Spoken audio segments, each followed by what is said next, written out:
Alright, let's get right into this, man. Let's dig in. Alright, I am against the death penalty. Now, I know in previous videos I talked about people who hurt children in any way deserve a fate worse than death. And I agree with that. I do agree with that. However, there's two things. One of these is kind of spiritually based. The other one is more lawfully based, I guess. That's not the word I'm looking for.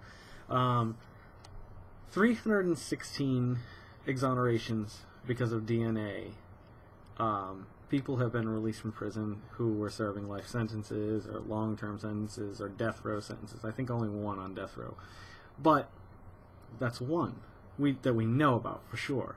And the DNA testing involved in all the people who pled not guilty and were convicted, there's so many to go through. It would, at our technological rate right now, it would take years. And it sucks when you hear about somebody who's been in prison for like 40 years or something like that, and they didn't commit the crime. Like, I'm not saying that the majority of people in prison are innocent.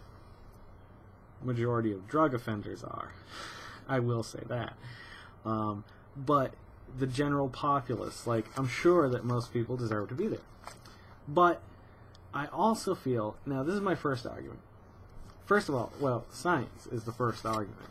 The fact that there might be innocent people in jail, like, and could you imagine killing somebody and then finding out that they didn't do it? Like, how terrible would you feel? Like, I know I feel horrible just hearing about it, reading about it, like, but the idea of that is just awful to me. Like, I think life in prison is worse than death. Death is the release, you know what I mean? Like, you no longer have to deal with that anymore.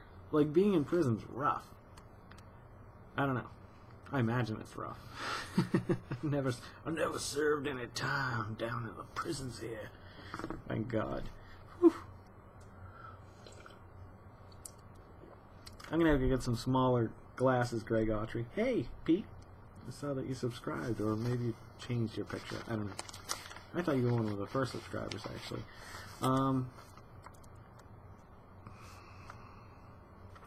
The other reason is because I do feel that no matter how bad a person is, there is redemption within them. Like, they can change. Now, I know this is a hard subject, really tough subject. Even I'm on the fence about it to a certain degree. Like, I think if something happened to one of my kids or my family or something like that, what I would do. Like, I would certainly end up either dead or in jail, to quote Mr. What's his name? Ted Nugent. Because I'd probably go after them. I'm selfish in that way. I'm selfish about my family. However, I read stories sometimes. I ran. This guy was convicted of killing this woman's daughter, I believe it was, or her son. And the family are the only ones that can exonerate them of the crime or forgive them of the crime. They still go to jail. But he had the noose around his neck, the bag over his head. He was on the chair. And she came up, and she took the noose off of his neck and forgave him. Now, he's still going to go to prison. But, God, this is such a hard thing to say, because I know most people listening to this are going to disagree with me. And this is one of those hangovers from my spiritual days. Like, it's not...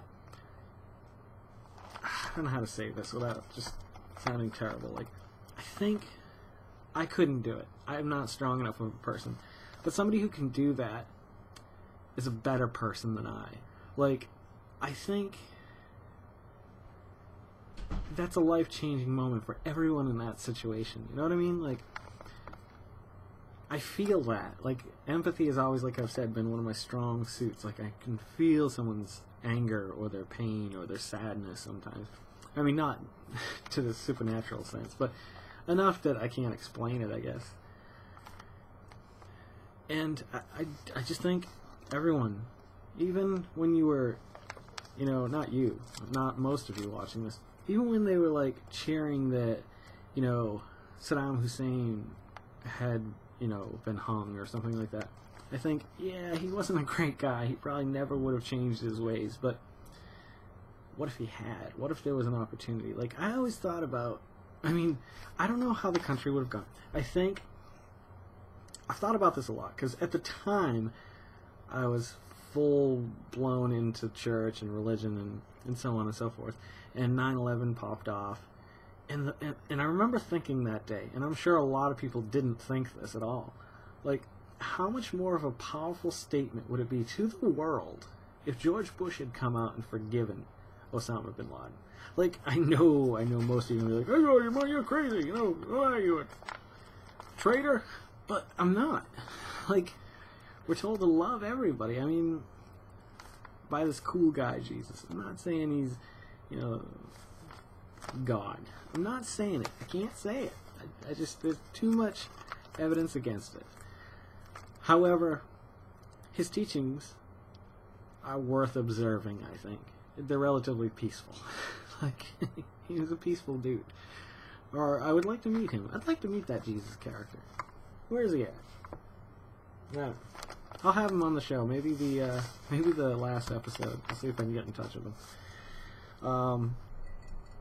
But that's where I get that from. That's why I don't necessarily believe in the death penalty. Because no matter how heinous the crime, and they definitely deserve to be punished, but death is just, if you don't know, if you're not a part of the case, if you just hear about it on TV, like, even people who confess to crimes, there's a good percentage of people who confess to crimes that are just people that naturally confess, or they get goaded into it. Like, you don't know for sure, and, like, I couldn't do it. I couldn't pull the switch to kill anybody for any crime, for any reason, because I don't know. Like, I don't know for certain if that's the right thing to do. That's where morals are a funny thing, I guess. Like, I hate the act of what happened, but the person, maybe I'm wrong. I don't know. I really don't think there's a right or wrong there. But I wanted to talk about that, which kind of leads me into a few other things. I heard a lot about, on Glenn Beck today, he was talking about how climate change still isn't real, how global warming isn't happening, and like the hurricane seasons from 3 years ago, we've had mild ones since then. It's just like, you're talking about the force of nature. When people say it's like the force of nature, like you can't predict it, you can't predict it. However, you can generally look at trends and record them and see how things change over 100 period time, maybe not that long, maybe like 50 years. And you can see that, temperatures are rising, polar ice caps are melting like fucking crazy. I think we're not too far off from another ice age, because big mile-sized chunks of iceberg are starting to break off, like, frequently. That is going to raise the water and melt the polar ice caps. You get where I'm going with this? Like, this is happening. Like, and I think it's a lot closer than, at one point in my life I could have said, oh, that's like, 50 years in the future. Now it's more like, it's quite possible that within 5 to 10 years we could be seeing, like, some serious erosion around the coastlines and stuff like that. Like, just look it up, folks. Don't take my word for it.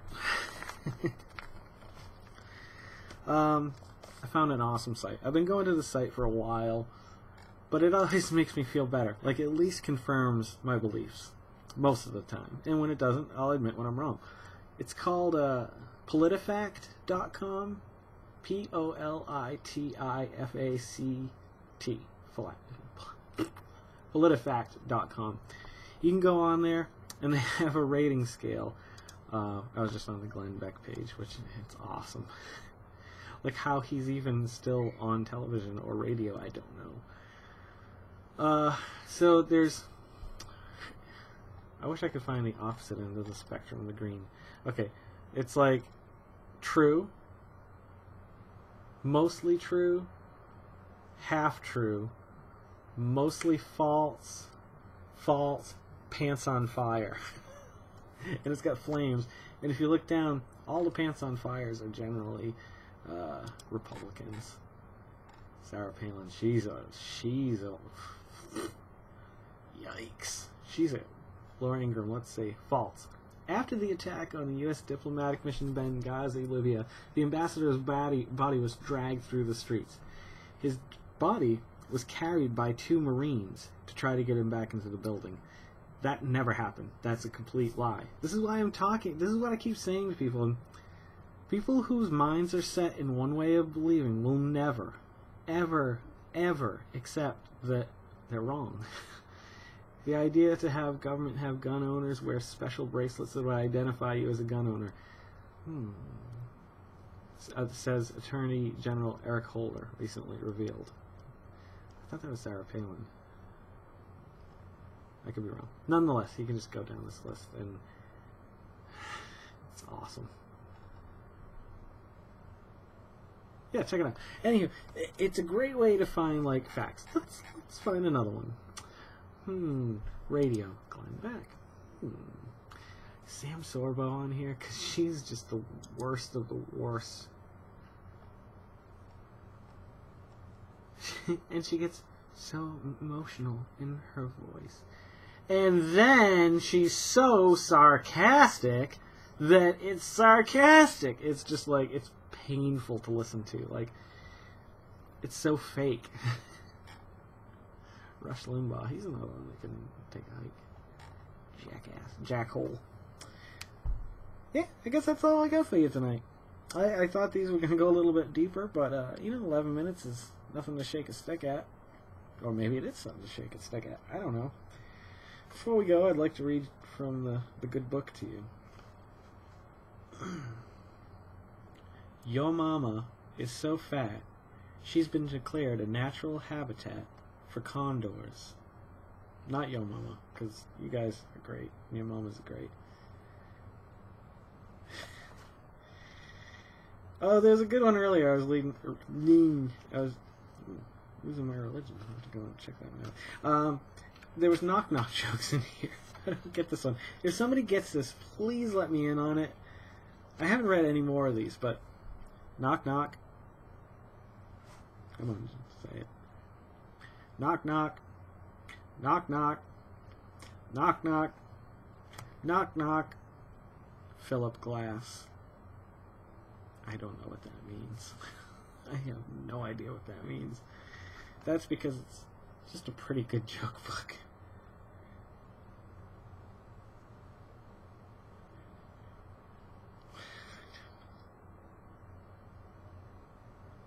I don't think these are supposed to be real jokes.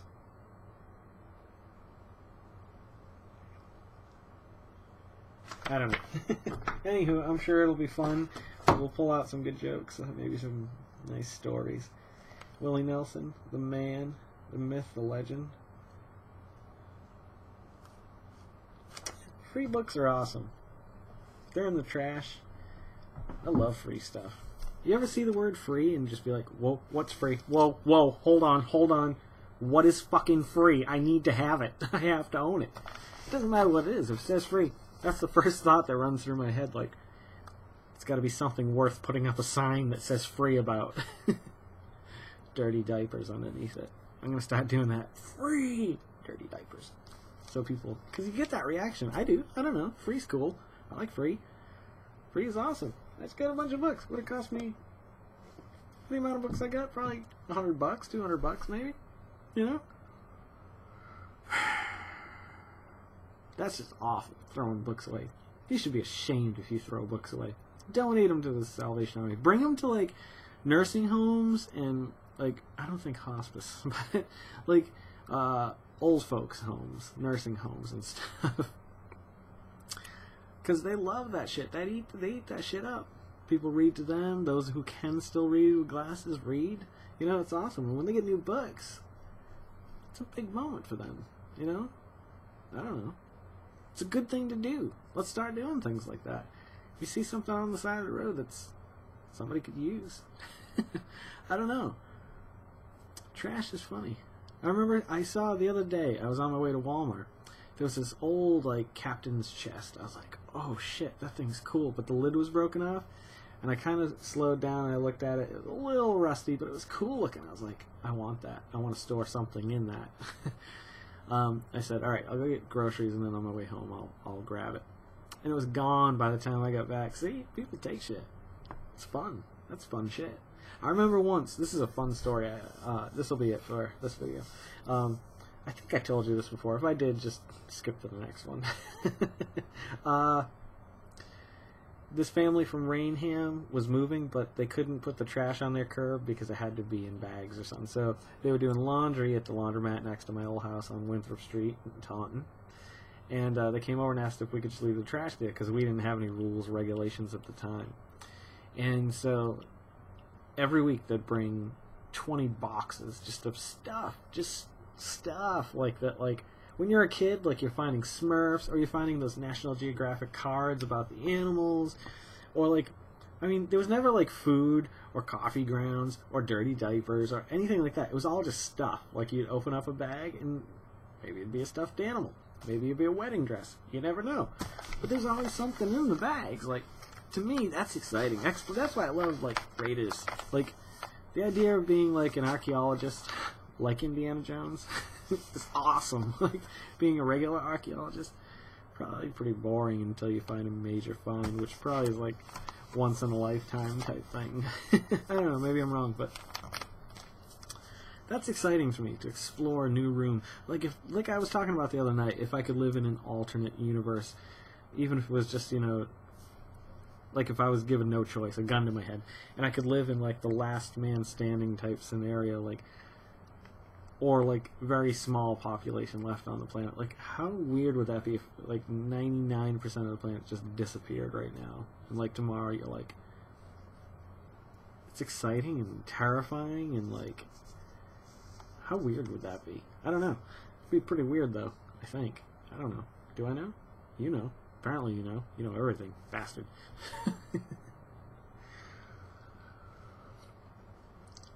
Well, here's looking at you folks, and here's to a few more tomorrows. Please make somebody smile tomorrow. Do I need to beg and plead?